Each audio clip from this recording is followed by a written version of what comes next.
Blogger Roundup. It is myOrganized.life live, September 7th, 2018. This day in history, what is September 7th? September Something 7th. I don't know. I was thinking actually Pearl Harbor, December which is December 7th. Yes. So that has nothing to do with today's show. No, it does not. But this show is myOrganized.life live. I'm John Hunt. And I'm Leanne Thompson. This is the show where we give you organizing tips, advice, and on Fridays we do Blogger Roundup. I shouldn't say we. Well, actually this week we both scoured the web. We did both scour the web. And a lot of hot, fresh articles.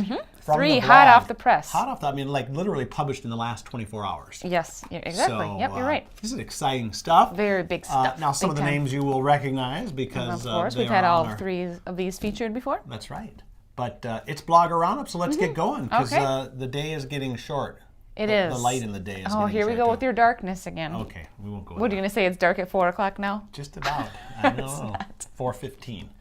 Only if it's raining. Okay. Okay. Who's first up today? First, we have Darla Tomorrow. And the slide is up there. It's Heartwork Organizing, heartworkorg.com. Yes. It's a heartworkorg.com, but her website is Heartwork Organizing. Okay. She talks about my kids might want my clutter. So we've talked about this before. Yes. A couple of different people about, people having a hard time just donating their stuff or letting it go. They think, well, what if my kids want it? Or, I shouldn't let this collection of whatever the collection may be go because what if my kids want it? Well, it's interesting if you have in-laws, and I know you do. Yes. I don't know if your in-laws do this or not, but once in a while they'll bring a bag of stuff over. It's like, but this is not new stuff. This is stuff that was in someone's closet, maybe expired food, and it can get kind of bad. Yeah. But she's talking more about stuff, clutter. So your kids have told you they don't want it, but you're at the point where you're trying to get rid of stuff and you're still kind of stuck. You can't really part with it quite yet. So she's kind of talking about the what if stage. Well, what if? Yes. What if? What if? So in order to start this process, first write down a goal for your project. Okay. So what is your end goal? Do you want to get rid of it, donate it, or what is the end goal? And she says, do something. That is the first step to the sort and succeed method of organizing. Sort and Succeed. Isn't that the name of her book too? Darla has Is a it? book. Yes, she's got a book. Okay, probably. Or it's part of her system. Okay. Everyone's Everyone's got their system, Everyone's got a Darla. system. It's Sort and Succeed. Yep. That's good. And she goes on to tell a story about what she got from her grandmother, and it wasn't even, she just happened to be there one day and pointed out this photo that she liked. She's always liked it on the wall.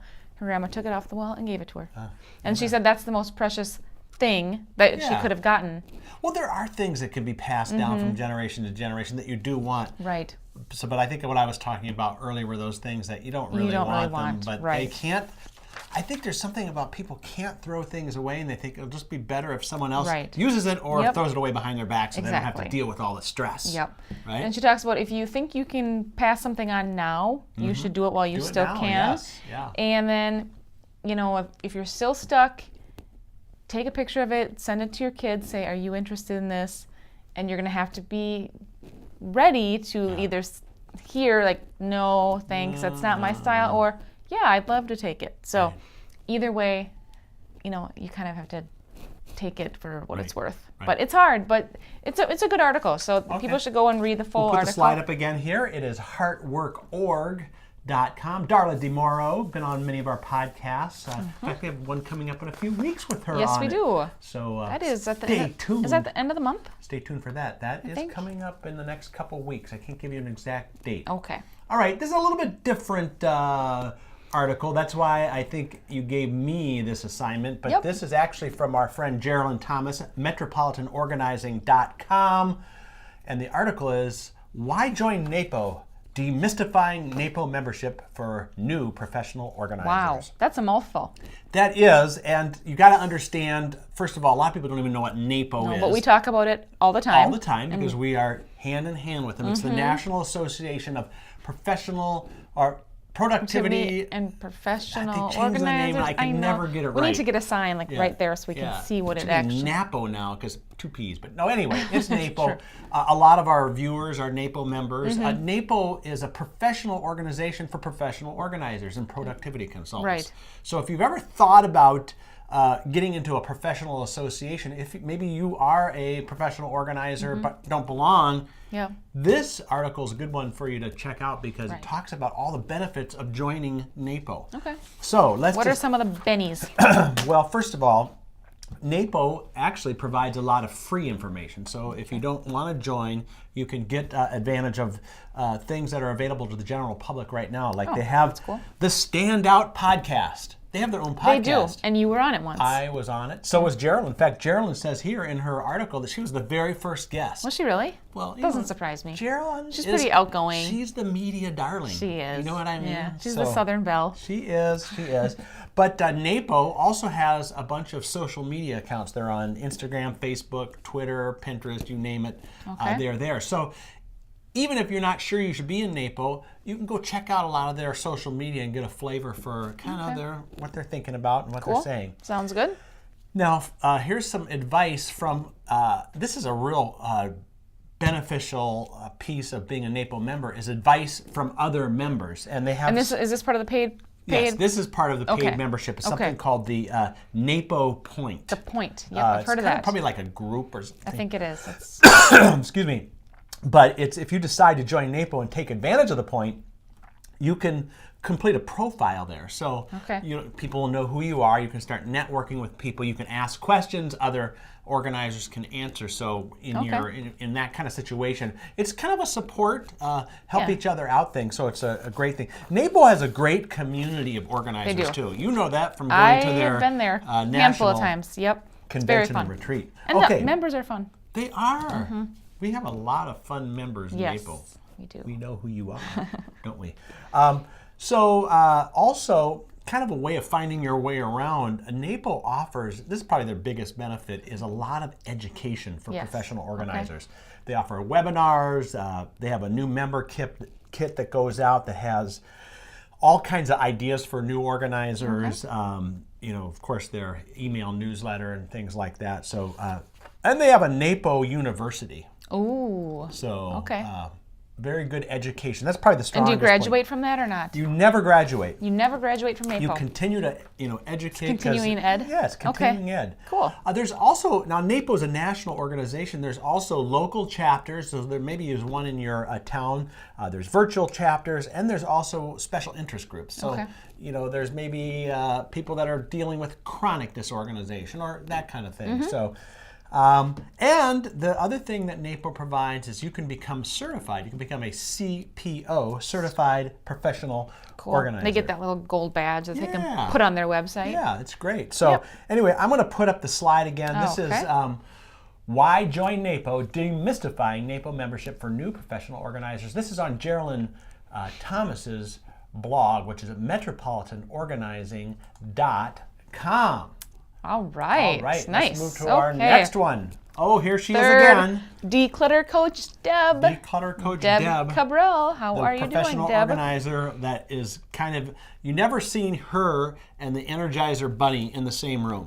Because I think they're the same. I think they are the same. She's got more energy. She just puts on the costume and goes to the commercials. I think so, man. She's got a lot of energy. She does. And she blogs. She blogs a lot. She does. Look at her website. Yeah. Put that slide up again. Back up. Yep. I mean, just you can tell by that page, she's just wow. She likes the purples and the yellows and fun fact about Deb, her daughter just started college. Okay. It's just I saw it on Facebook. Oh, nice. Okay, well, good. Got her dorm all set up, organized. Shout out to, do you know her daughter's name? Well, Deb, if you're no, watching, I can't remember her daughter's name. Shout out to your daughter in the comments. But Deb organized their dorm room and stuff, of course. Oh, I'm sure she's the envy of the campus. Oh, yes. Oh, nice. Okay. Okay, so what's Deb talking about this week? 5 things that need to leave your bathroom today. Ooh. Now, can I call my kids real quickly and have them listen? Them on the line? Yeah. Sure.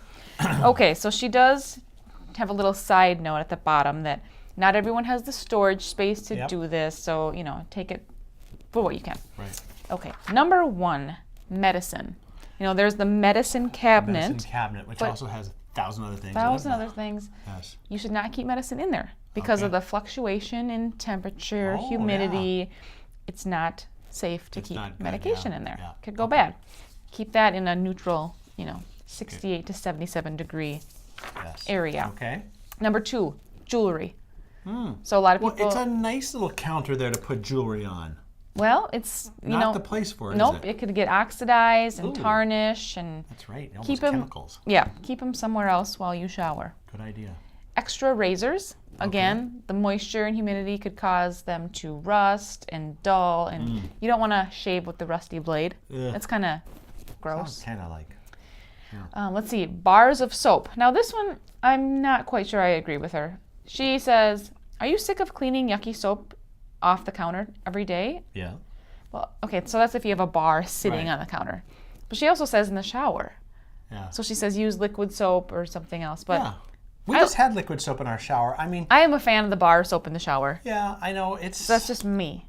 But I would not keep a bar of soap out on the countertop because that would get out grimy. Well, and you also want to have whatever those little soap dishes. And that's what she said. Are you sick of cleaning out the soap dish? Yeah, the soap dish, So anyway. Okay. For what it's worth. If you agree or not, you can put it in the comments. But do you use bar soap on the counter or pump soap on the counter? Yeah. Okay. Okay. Towels. Ooh. Bathrooms, are moisture trappers, and they can cause mold and mildew on the towels. So keep them out separately if you can. Probably. Well, I mean, don't you have to hang your towel there? I guess some people do, but if you have a sprawling, separate area to your bathroom, maybe put the towels in there. Deb probably has towel service at her house. Oh, wouldn't that be nice? Yeah, so they that probably would be put fresh wonderful. towels in her bathroom every day. But for maybe for us, she has a maid. Yes, for us plain folk. Plain folk. I think I still hang mine on the deal. But you don't necessarily need to have. You really just need one towel. Right. You don't need a whole bunch. Our of bathroom is so small in our room that my husband takes his towel and he hangs it on a command hook in our closet. Okay. While mine is stuck on the back of the door. Okay. Getting smashed when the door opens. This might be a good idea for a podcast on how to organize the towels in your bathroom. That's a good idea. I think there's probably a lot of different theories on that too. Sure. What do you think? I'm sure. Okay. Yep. Well, we'll put the slide up again. I like the idea of a towel service. Yes. That would be wonderful. It's called a hotel. Decluttercoachdeb.com. And you'll find that article with that nice bright yellow. I just love her site. It's just so good. It's great. It's 5 wonderful. things that need to leave your bathroom today.